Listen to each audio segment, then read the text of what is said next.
Hi, I'm Carrie Awerko, and welcome to Bakasanas and Beyond. So we're going to begin with a gentle warm-up of our spine and actually the whole body, and then we're going to progress into some of the arm balancing poses, the Bakasana family, and we will be doing them in using support. So if you're new to these poses or have some fear around them, don't worry. There will be ways for you to begin to learn them using the support of a chair. And then we'll actually do the unsupported variations. But if you're not up for that, don't worry about it. There will be alternatives and lots of other fun things to do.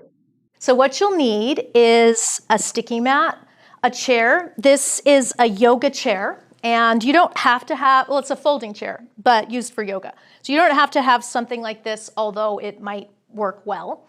And then I have a blanket and a bolster. If you don't have a bolster, you could use some extra blankets and a couple blocks. Okay, so let's get started. So we're going to sit at the edge of our seat, of our chair, and begin to move the pelvis. So you're going to rock towards the front of your sitting bones, your ischial tuberosities, and then towards the back. So just beginning to feel that change in the base of your posture as you rock forward and back, just mobilizing the lower part of your spine. And then we're going to take that into the whole spine, because the Bakasana poses, a spinal flexion is a part of doing these poses. And sometimes we just need to get used to moving our spine deliberately in that way. So I'm just going back and forth from extension to flexion. And then we're going to widen our feet a little bit, and we're going to focus on that flexion piece and go slowly so you can let your arms drop between your legs and let your chin come near your chest, and then roll down as if vertebra by vertebra. So you drop the chin to the chest and then roll yourself down and up a few times, observing what you feel in the back of your body as you do this. Can also be relaxing for the nervous system. Just getting used to that spinal flexion, and right now it's a segmented spinal flexion, so we're going vertebra by vertebra.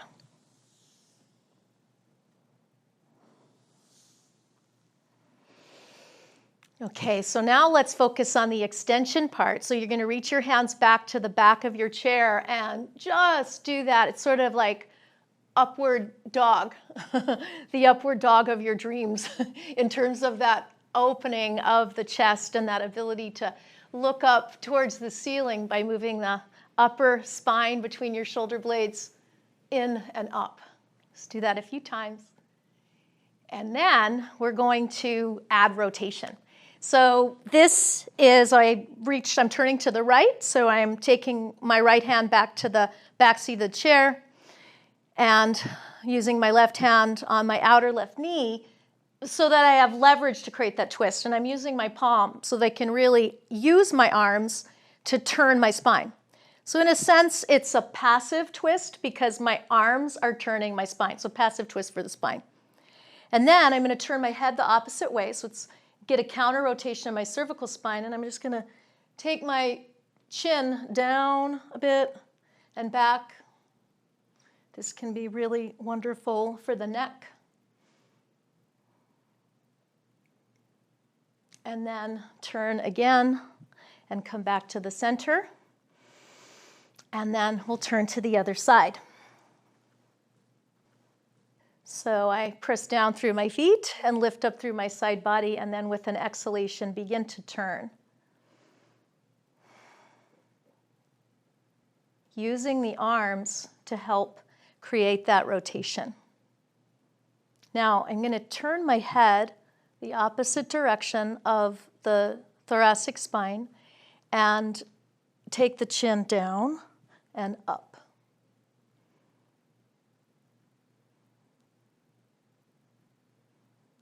Just observe how the sides of your neck, the front side of your neck, and then the back side of your neck feels from side to side as you do this. And then you can come back to the center and let your head go in the direction of the twist.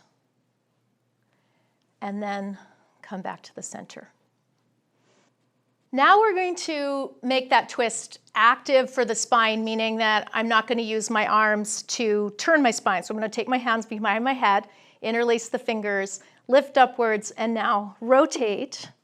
And notice where you stop, okay? So if you can kind of look out in the room, there's a tendency for all of us for our head to turn further than our sternum, and that's okay because there's rotation in the neck, but right now, don't crank your head around. Just see where your spine seems to stop, and then we'll go to the other side. And observe how it might feel different from right to left because we're human, okay? So many of us will tend to have more rotation to one side than the other. And then come back to the center and take your arms up, and Urdhva Badangulyasana is what we call this in Iyengar yoga. So you're just interlacing your fingers and pressing your palms to the ceiling. You can bring your hands down, change the interlace, and take them up again. And if it's difficult for you to do that, if you get any pain in the shoulder pinching sensation, then just bring your arms forward to the point where that doesn't happen, or you can hold a belt between your hands and resist outwards and skip the interlace. Okay, now let's take our hands behind our head once again. We're going to repeat what we just did, but we're going to change something. So you're going to turn, and then kind of notice where you stop, and then we're going to add a little spinal flexion with the side bend. So I'm taking my left elbow down towards my left knee, and it's opening up my right ribs, and then I'm going to go the other way. So now it's like an accordion for my ribs. So my right elbow goes down towards my right hip. And then I come back up, and then I see if I can turn a little further. And then again, I side bend. It's a little spinal flexion with the side bend and rotation. So now we're combining these spinal movements. And now a little extension. So I'm taking that right elbow down towards the chair seat. I come up, and then just see if you can turn. We're going to repeat that one more time. Breathing as you move. Natural breath. And just notice if adding in the little side bends didn't give you a little more range of motion. So let's try the other side. So you're going to exhale and turn, and just notice where the body seems to stop, and that's okay. So wherever it stops is fine. And then we're going to add a little bit of a side bend. So there's a little flexion of the spine and a side bend. So right elbow goes down, and I breathe into that left side, and then come up, and then take the left elbow down and the right elbow up, and the right side ribs are opening. It's like an accordion. And then come up, and then see, do you turn a little further? And then again, and come up, and bend, and come up, and then turn.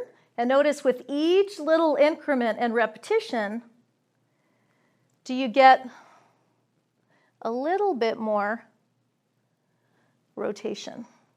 And then come back to the center and take your arms down. Now we're going to side bend just to the side, okay? So I'm going to take my right hand down and reach my left arm over my head and turn up towards the ceiling. And if that bothers your neck at all, you can turn your head the opposite way so that it looks down towards the floor, and then go over to the other side. So I'm actually flexing my spine on one side and extending a bit on the other, doing this lateral bend. I look up to the ceiling, take a few breaths there if I can. And again, if your neck bothers you, try to keep that rotation of the chest towards the ceiling, but turn your head towards the floor. Let's do that one more time, just over to the side. And then over to the side, observing how you might be a little different from right to left, okay? And then up you come, and now we're going to take Utthita Parshvakonasana. So I'm going to sit back in my chair. Those of you that are of the taller, longer-limbed variety person might need to put a blanket or even your bolster on your chair if it's difficult to have this amount of bend in your leg and knees sitting sideways. So feel free to elevate the chair. So I'm sitting back in the chair, and this chair is supporting me, giving me that opportunity to take that side bend now a little bit further into the rest of the torso. And I'm actually going to take my hand now behind my head and turn down towards the floor a bit like we did before, and then up towards the ceiling. And I am trying to get into these side ribs right now. So it's a little bit different than the classical pose where we might try to keep the two sides of the back completely even. And then you can actually drop your arm down a little further, maybe towards that bar, and then come into your supported Uddita Parshva Konasana. And then come up, and we'll take our other side. So I scoot over, I'm sitting further back in the chair, and I just bring my hand onto the chair and arm onto the thigh, and then reach that arm over the head. And then I'm going to add the additional movement of the spine. And now I'm really getting that opening further down the side body into the front of the abdominal region and into the back as you turn. And then reach the arm over the head and drop your arm further down. Uddita Parshva Konasana. And then come up. Okay, now let's sit back towards the front of our chair one more time and take your arms forward for a moment and flex your wrists, and let's get some movement in our shoulder blades. So I'm just pushing my hands forward in space and protracting or spreading my shoulder blades, and then pulling those shoulder blades towards each other, retracting them, and just going back and forth. Because in Bakasana, the protraction of the shoulder blades is a really important action. Okay, now let's bring our hands down and just come to our feet for a moment and actually roll up towards your toes and then back towards your heels and try to lift the balls of the feet up. Not just the toes, but the whole ball of the foot up. So it's really active dorsiflexion. Some of us need a little work on that, okay? And then, because that's going to help us, because we're going to go to Utkatasana. Okay, so I'm going to bring my feet now closer into the chair. I'm actually going to keep them separated. They're coming closer into the chair. I take my arms up.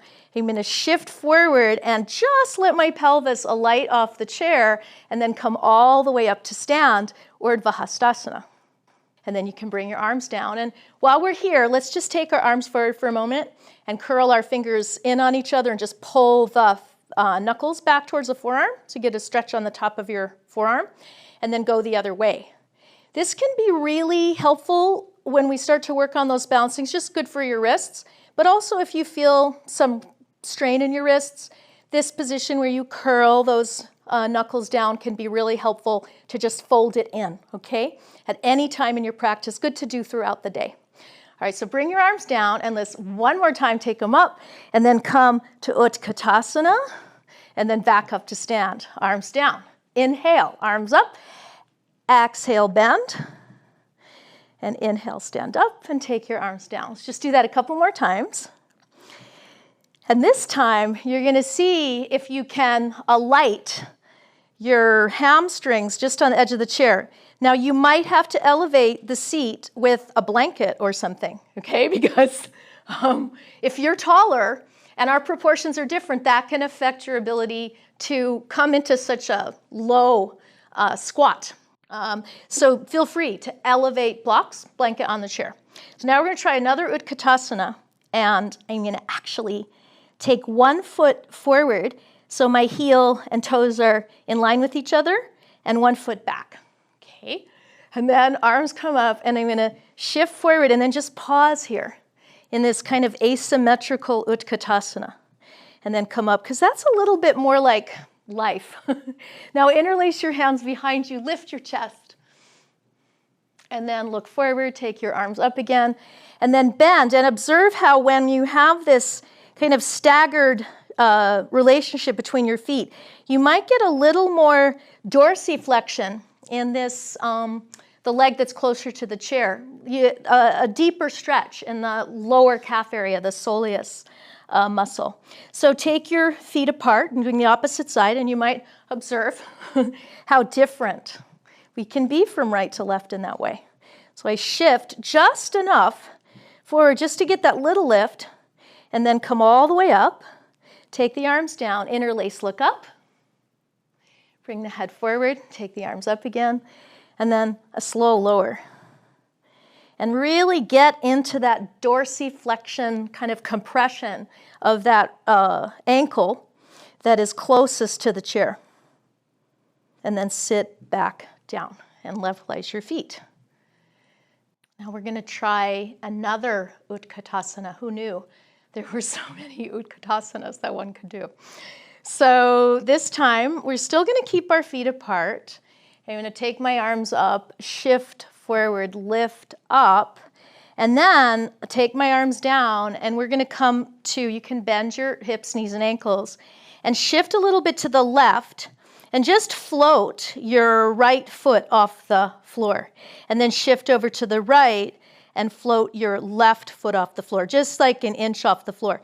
Try to keep your knee, for now, okay, going over the second or third toe, really the middle of your foot. Sometimes there's a tendency for it to go in, and we're going to try, for what we're doing today, to not let that happen, okay?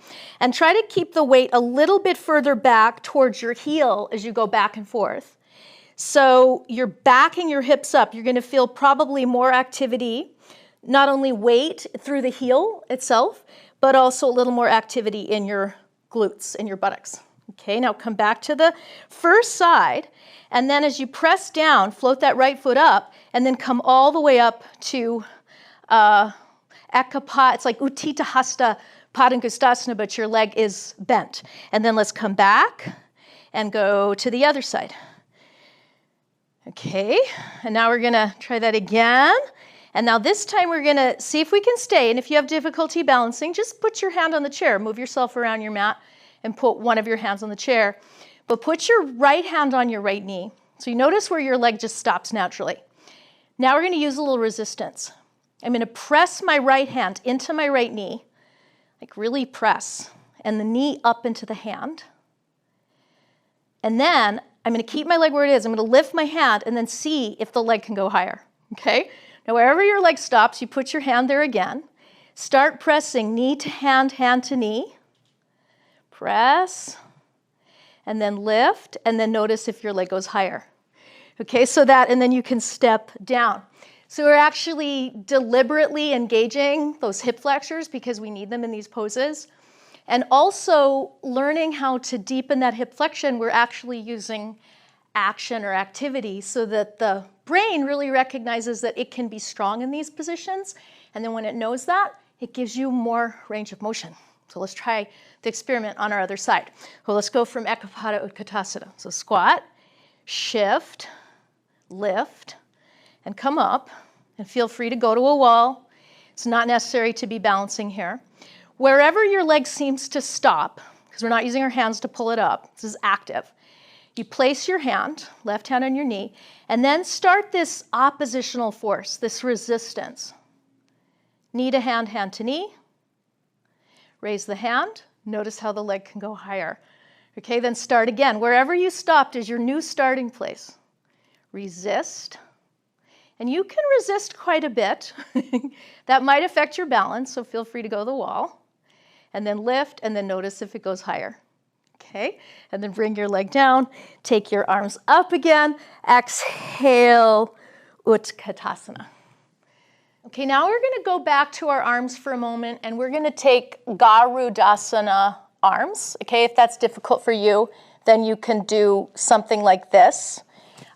So I'm entwining my elbows, and I'm actually going to bring my elbows down towards my chest and spread those shoulder blades around the upper back. Turn towards the left. Start to lift the torso upwards slightly. So it's like I'm painting a rainbow across the ceiling with my sternum, with my elbows. I turn to the right and I come down. I'm making a circle of my spine. And then come back up. And then we'll change directions. Okay, so change your entwine. You can repeat that more than I'm doing if you want to. Okay. And then again, I round. So really getting those muscles between your shoulder blades to spread. And then I'm going to turn this time to the right. and then begin to lift upwards. Do a little arc across the ceiling. You don't have to go way back. We're just moving the spine in all its ranges of motion with these Garudasana arms. And then release. Okay, now we're going to Garudasana our legs. Okay, it's interesting in the chair because you can lift your heel up and use your hands if you have difficulty with this shape, and see if you can just shift off the chair there. Okay, and if that's difficult for you, just keep your foot out to the side. It's sometimes this pose proportions are a big factor here. Okay, so no need to actually do the full entwine. Okay, little eagle, and then come down, and then we'll try the whole thing. So go back to the first side, and we'll entwine our arms and see. Actually, we should lift first. Let's lift first and then see if we can do a little entwine. Come down. Just a little eagle hover. No need to entwine your arms or your legs. If the balance is difficult, and it can be here, then you can leave the arms out. And then come down. Okay. Okay, so now we've warmed up our hips a bit, our spine, our shoulder blades. So now we're going to go a little bit further with that. I'm actually going to sit back in my chair now and widen my legs, come forward and reach back for the back bar of the chair. And let my head hang down, let those shoulder blades spread. Take a few big breaths into your back body. Some of you that are longer limbed people, this will be pretty easy for you. So you can roll a blanket up into the abdominal area. That can be good for anyone who has hip issues as well, using a little spacer there. And then, after we've been here for a bit, what I'm going to do is put my arms like inside my legs, and I just have my hands on the legs of the chair, and then I'm going to play with straightening my legs. Just, they don't even have to be all the way straight. It's just a little kind of Titibasana pulse in the chair. So you're reaching out through those feet. Just getting used to that idea of stretching the legs and kind of get those quadriceps warmed up. Some of you, again, taller people will be able to put your hands on the floor and play with that. So it's just a way of getting into that deeper hip flexion, bringing more of your legs into the equation, because now we're going to move towards our Bakasanas, our first Bakasana. And one of the things that we need to attend to is our inner legs, a little more deliberately than we have thus far. So I'm going to get a blanket, and you could use a block, you could use a towel, a pillow would be great, actually, just something to squeeze between your legs. And we'll see how this works. So you're going to take that blanket and you're going to squeeze it between your legs, and we're going to just go back to our Utkatasana that we did before, but we have this blanket that we're squeezing between our legs. So I'm just going up and down. I have my hands on my hips this time. And then I'm going to bend and stay and just do a little pulse. Squeezing the blanket. Okay? It might be a brick for you. You feel your legs. That's good. Okay, then I'm going to stay and keep squeezing. And you might start to, again, feel those legs. Let's add our arms in, squeeze the blanket. Move your weight back into your heels. And then come all the way up, squeezing the blanket. Bring your arms down, back to your hips. And now we're going to rise up on the balls of our feet, squeezing the blanket. Press into your big toe mound and your second toe mound, because the tendency will be for the ankles to kind of leak out to the side, okay? So when you squeeze the blanket, it's going to help draw those legs towards each other, and that's an action that we need in Bakasana. So going up and down. Then we're going to add one more. So I'm going to take my arms to my side to help me balance. I'm going to come up and then bend, and then come up and come down. So a little Utkatasana on the toes. You don't have to go very far. We will in our Bakasana. Okay, and then bring your arms down, and let's take our blanket away and come back to our chair. You'll need a couple blocks now. And we'll start with one block. And I'm going to sit near the front of my chair. And you might have to experiment with where you are on the chair. But I'm going to put my feet together now up on the block. Okay, and the block's pretty close to the chair. The feet are together. The toes are together. And then I'm going to come forward and try to get my the back of my armpit at the top part of my shin. And in order to do that, you might have to, again, play with that position of the brick. I just want to pull my brick in a little bit closer because I think it might be better. I'm at the front of my chair. I come forward, and then I bring those armpits in front of the legs. Then I'm going to take my feet up, and I'm going to separate them, and I'm going to grab the brick like it was that blanket, and I'm going to pull, squeeze the brick, pull it up off the floor and back up towards the chair, and then try to spread those shoulder blades a bit. So yes, my center of gravity is back on the chair. It's not a full Bakasana, but it's a start.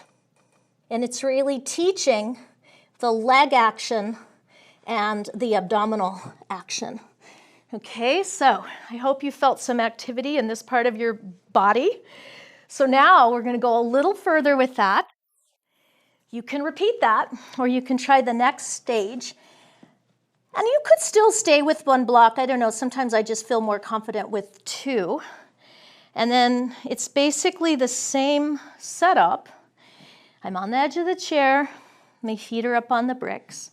I'm going to come forward, get those arms in front of the legs, and then I'm going to lift. So first you can just play with one foot, then the other, just see if that's possible. Then let your buttocks just alight off the chair the way that they did in Utkatasana. So just coming forward a little bit. Start to shift that weight into your arms and see, maybe one foot comes up, maybe the other foot comes up. Sit back, come back up. Okay, now we're going to try 2 feet, okay? So feet come up. I come forward, armpit, armpit, and then I lift, just a little bit of a lift of the buttocks, not too high right now, okay? And then I shift just enough to bring those feet together like they were squeezing a brick, and then from there, start to pull them up towards the chair and spread your shoulder blades. Begin the process of straightening your elbows. They don't have to straighten all the way right now. And then feet come down. Sit back on the chair, take your legs down, take a breath, and if you feel any kind of strong contraction in your abdominal area, go back to that extension that we did earlier. That can feel really good after that. So reach your hands back, lift your chest, roll your shoulders back, and look up towards the ceiling.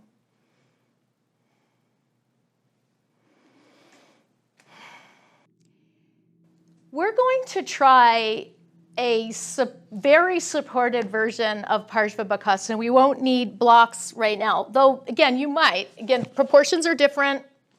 You might need a blanket on your chair. You might need blocks on the floor. I'm not going to show with anything other than the chair, but a blanket might be nice if you have a metal folding chair. Sometimes having that barrier between your outer thigh and the chair can be helpful. So what I'm going to do is sit sideways in the chair, and kind of scoot back towards the back of the part of the chair. And then take my hands down and pull my feet up so I just get the feeling. And I've like really pulled them up quite a bit onto that bar of the chair. So I'm giving myself the experience of something of the shape of Parshva Bakasana. So I'm turning my sternum towards the floor. And I kind of press that left knee down into the chair to lift my hips up just a little bit. Because that's, and then you can come out, taking your hand to the back of the chair and then shifting back. That action of pressing the knee into the arm is one of the actions in Parshva Bakasana.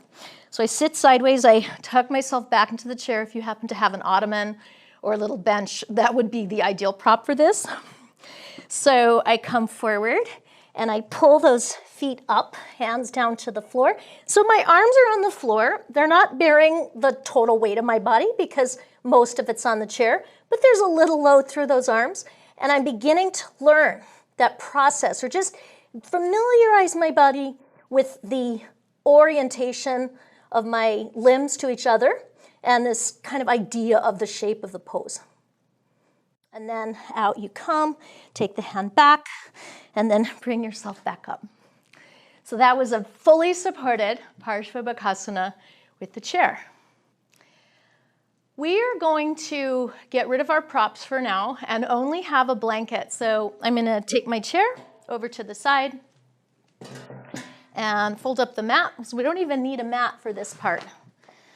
And let's just have a blanket. Could be a towel.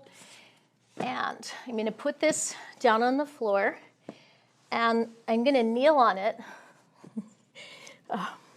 and just play a little bit, okay? So what I like to call, it's like yoga bumper cars, okay? So I'm pushing myself backwards and getting into that sort of a Bakasana shape in a way, okay? And then I'm going to pull my legs forward between my arms. And that really, going back and forth like this, we're getting used to being on our arms and navigating those legs in relationship to the arms. And then we're going to make it a little more fun, okay, like for Parshva Bakasana. So I'm going to twist. So even if you're not doing Parshva Bakasana ever, this is a really wonderful way to get into those torso muscles, your abdominal muscles, and working through rotation. So I just shift from side to side, and I'm lifting my abdominals as I turn from side to side, the whole abdominal cavity, back and forth. And then come to the center, okay? So you can play with that as a totally separate practice if you like. Okay, so we'll try one more of these little pulling things. There's so many that you can do this way, and I encourage you to play and make up your own. These are just a small sampling of what can be done. But I'm gonna come to a plank position and have my feet on the blanket, and my feet are together, and I'm pushing the floor away, spreading those shoulder blades and keeping the whole body engaged, the abdominals, the buttocks, the legs, the arms, and then I'm gonna pull in and press back. Pull in and press back. Pull in and press back. And then bend your knees and down you come. So now we're going to retrieve our sticky mat and bring it back as we had it before. And come into a pose that will take us into an active Parshva Bakasana. So I'm going to, it's kind of like that staggered Utkatasana that we did earlier where one foot was forward and one was back. So I have the toes of my back foot tucked under my left leg, and I have my right toes even with my left knee. Of course, you can change that a little bit because I want you to keep your right heel down on the floor. And then place your hands on top of your right knee, your right hand on your knee, left hand over it, and just lean forward into that right ankle. So this is just such a wonderful position to help increase that dorsiflexion, your capacity for dorsiflexion in your ankle. And then I'm going to add a little twist to that. I'm going to exhale. Lift my abdomen. I'm still leaning forward and turn a little bit to the right. And then I'm going to hook my left elbow over my right knee. And I'm still leaning forward a bit and then turn. Now some of you will stay here. Others can try taking your hand down, your other hand down, so just coming sideways. And first just try to lift that right foot up and then maybe lift the left foot up as well. So Parshva Bakasana, and if you notice I had my right arm straight, because that's what we do in Iyengar yoga, but it isn't necessary to do that when you're learning, okay? So let's try our other side. So I take that left foot even with the right knee, and I'm going to lean forward and move into the ankle. So even if you aren't going to do the arm balance part, this is great, okay? So you can do the dorsiflexion, kind of compression into that joint, and it's a good type of compression. Increasing that range of motion in the ankle. And then I'm going to add a little twist.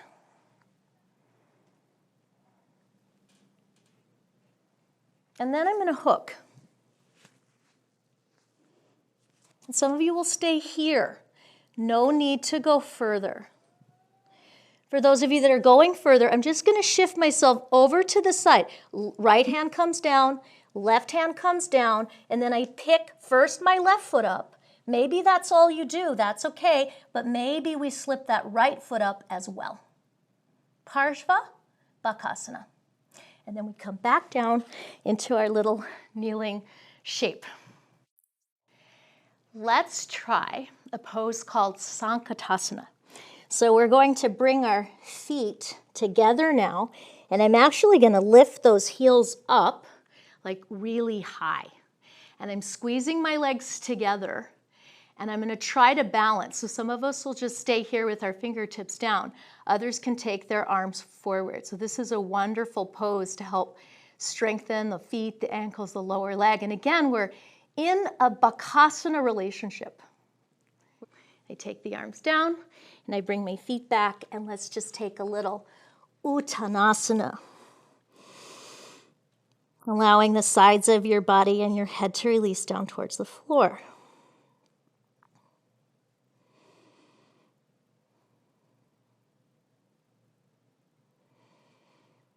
Okay, now we're going to try our Bakasana one more time. I'm going to turn sideways. And I'm bringing my feet together just like we did in our Sankatasana and widen the knees as we did before. The only difference from what we did earlier is that my feet are on the floor now versus a brick.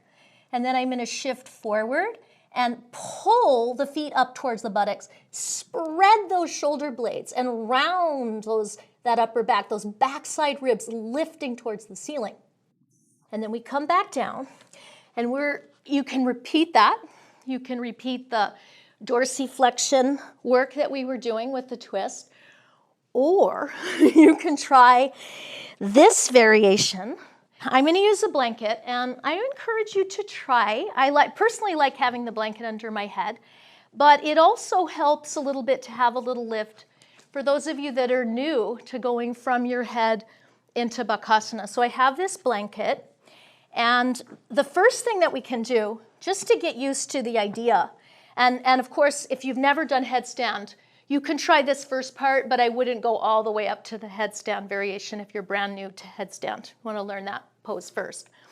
But here I have this blanket, and I'm going to take my arms into this tripod position and actually just rock a little forward and back on your head right now. So you go towards the crown of your head, towards the hairline, towards the forehead. And notice how observe how your back changes shape, its curves change as you do this. How the weight shifts. More to the leg side, more to the head side, okay? Because we're gonna employ that when we do the pose. So I take my hands down, I'm creating a triangle between my wrists and my head. I bring my legs out. I walk in, And now I'm going to step one knee up onto my arm. It's going to hitch a ride on my arm. And then the other one. Okay. And then sometimes our legs don't go very high, so we can use our foot to help our leg go in further. Okay, so one foot sort of pushes the other one. And then the other variation is to have a little rhythm. You exhale and pull that leg in.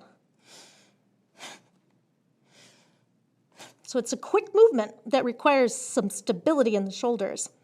From here, I'm going to rock towards my hairline. Buttocks comes down a little bit.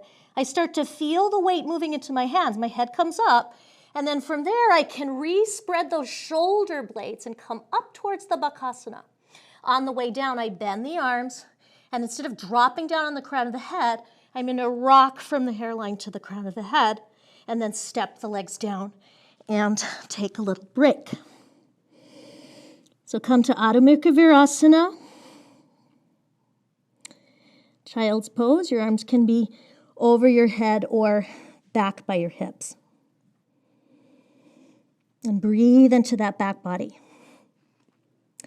If you have any cramping in your abdomen, you can come up and rest in Vajrasana.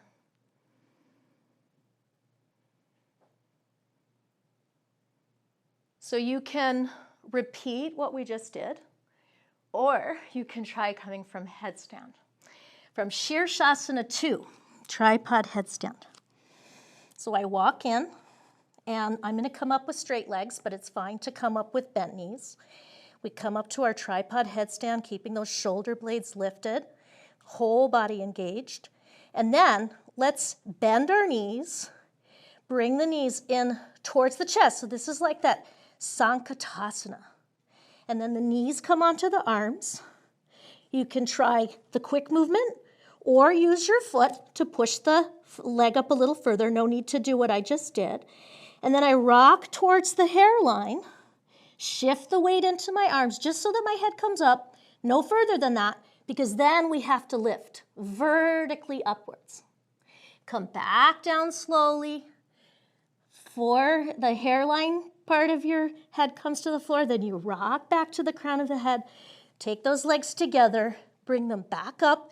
Try to find your Shirshasana, your vertical position again. Or if that's too difficult, you just come back to the floor, as we did before, and then slowly bring yourself down. And once again, widen those knees. Reach your arms forward. Adjust your blanket so it supports your forehead, but lets your nose be free so that you can breathe.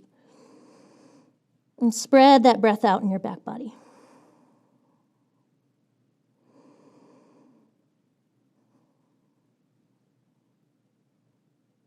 And feel free to stay there a little longer if you need to.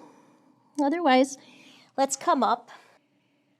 Let's return to our chair. So you can take your blanket over to the side and retrieve your chair, because this next version of Parshva Bakasana is really fun, but it's like in between our full Parshva Bakasana and the totally supported one. So it's something in between the two. So I have my chair on my mat, and I'm going to work on adjust myself in relationship to the chair by doing this. I come to Uttanasana with my feet together, and I take my arm out to the side, and I put my hand on the front corner of the chair, okay? So that gives me I think a good measurement to work with.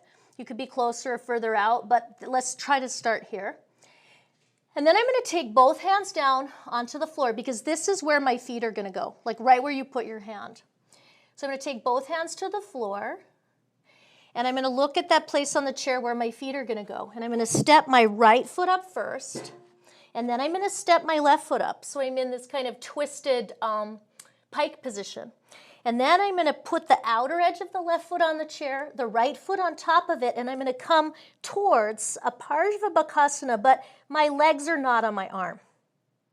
And then I press down through the hands, walk those feet back to the place where they started, step down with control, and then come to your Uttanasana. Of course, you can widen your feet and let your body release towards the floor.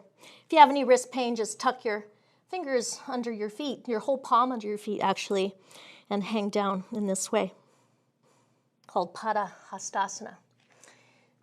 Okay, we're going to try that to the other side, okay? So I'm going to turn my back and come forward, put my hand on the corner of the chair, just to work on that distance. Okay, you can try coming in a little bit. That makes it a little bit more closer to the classical pose, getting the arms and legs close together. Then I take my hands down, I look at that corner of the chair, and I'm going to step my feet up. And I'm up on my tiptoes, okay, or the balls of my feet. Then I come to the outer edge of that right foot. I place it there.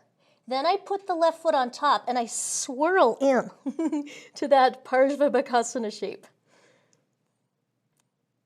Then I press down through my arms, tiptoe the feet back to the place where they started.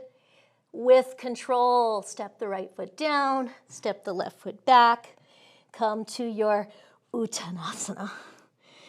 And allow that body, side body, to flow towards the floor. And then extend your spine forward, bring your hands to your hips, and up you come.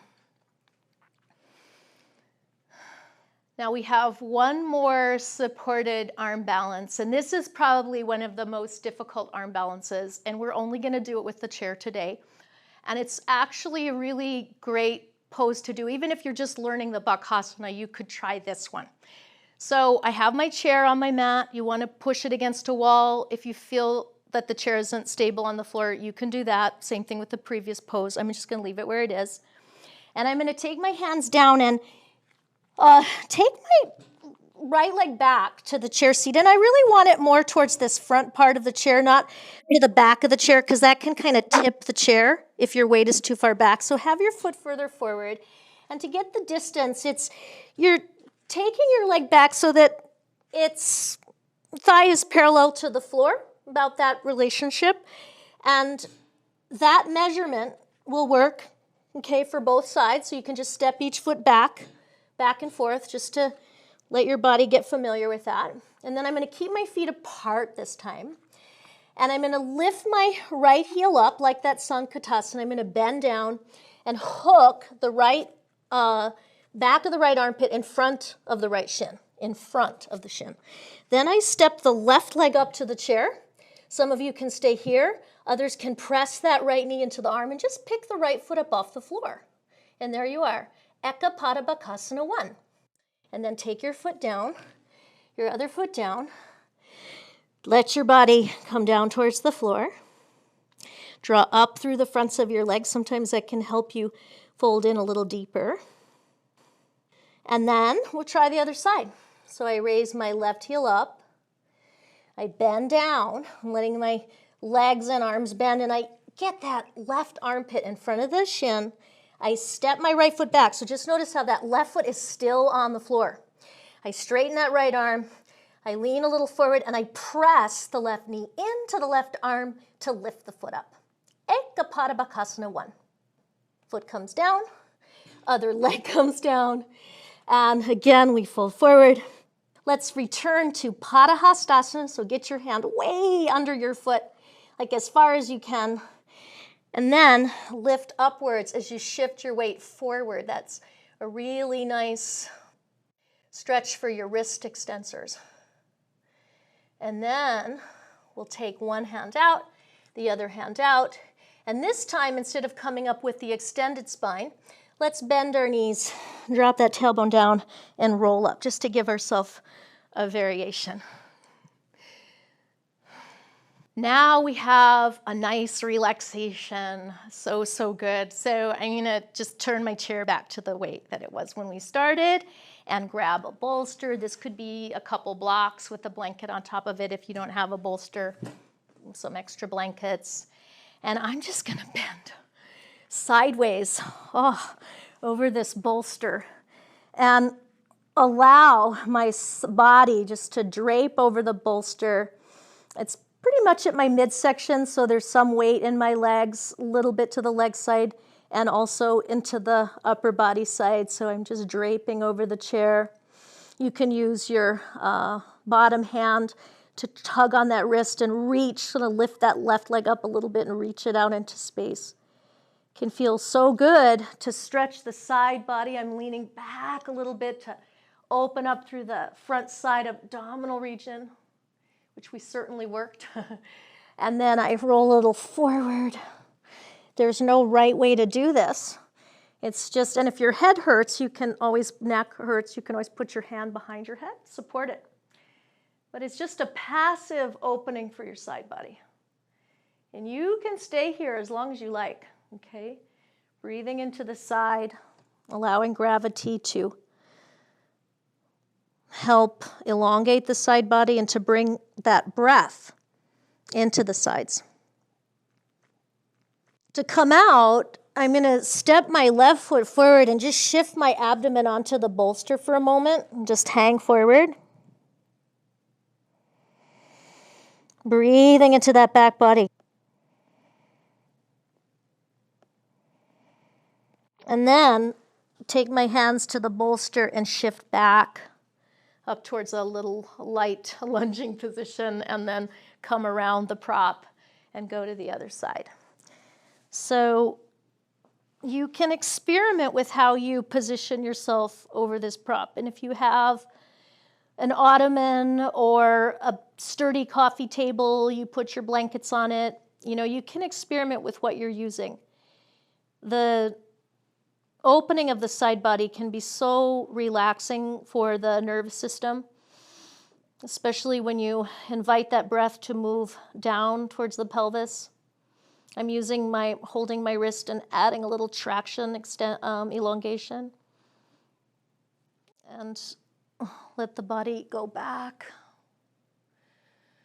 Breathing into the abdominal area as we worked it, so let it expand.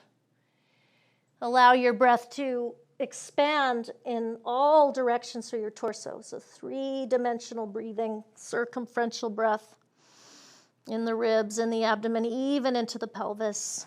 And feel free, again, to stay longer than I'm staying, okay? I turn towards the floor and just let myself drape.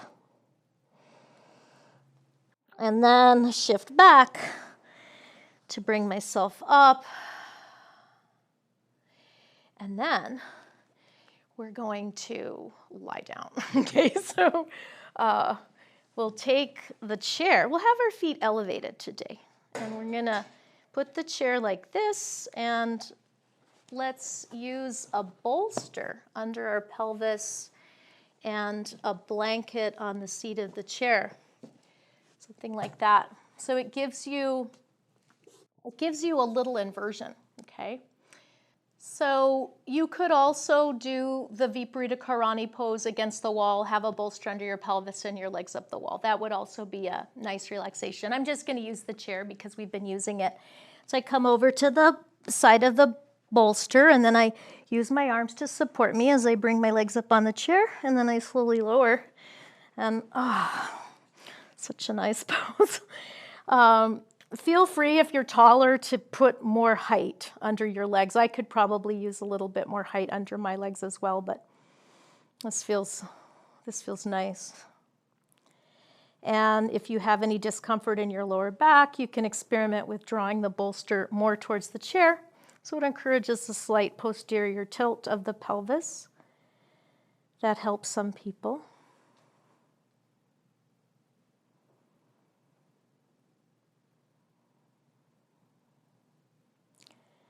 As you begin to allow the floor to support you, if you feel you need to adjust the base of the skull away from your pelvis, feel free to do that. Because right now, I want to have a sense of elongation in the back body along the backs of the arms.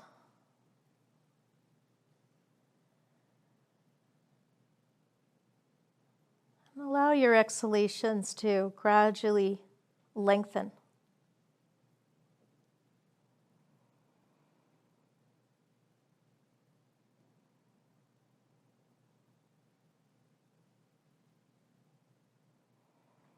If your legs are comfortable in this position, stay there. Some of you might find a loose Baddha Konasana to be especially soothing because of the work that we did in our inner thighs. So you can just let your feet rest on the seat of the chair with your knees apart, feet separated. And allow that breath to spread itself out through your whole body.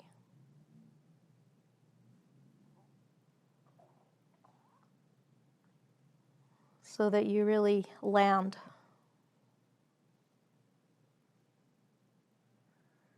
After all that flight.